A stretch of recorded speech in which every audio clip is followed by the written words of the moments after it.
There's no denying the pictures, the facts that we've been hit. It's been like Oklahoma rather than Montgomery and Prince George's County these last few weeks, and big trees down, people hurt, property lost. And notwithstanding that, there are still issues when it comes to maintaining the electric. I mean, what I hear all of the time from citizens is that it seems like our electric goes out now whenever the wind blows. And so, we need to find out, as I said in that latest letter, look, people are angry, I'm angry, frustrated. We need to find out what's going on here and what are the options.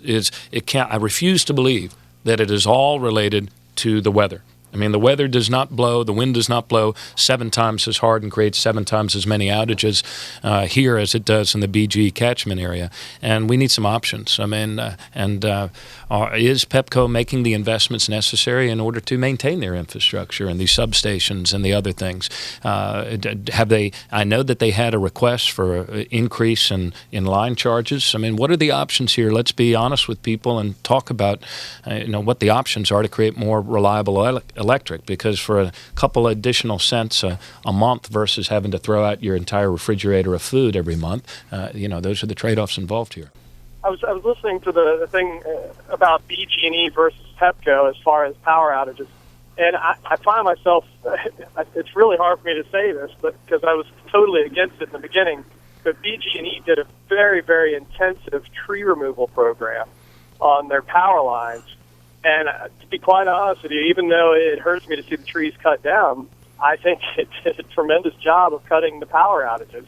And I don't know if Pepco does that. I've seen people from Pepco just out there twiddling with little trees next to the power lines, just trying to cut the upper branches off. And I'm kind of wondering if maybe they shouldn't do the same thing with the intensive tree cutting.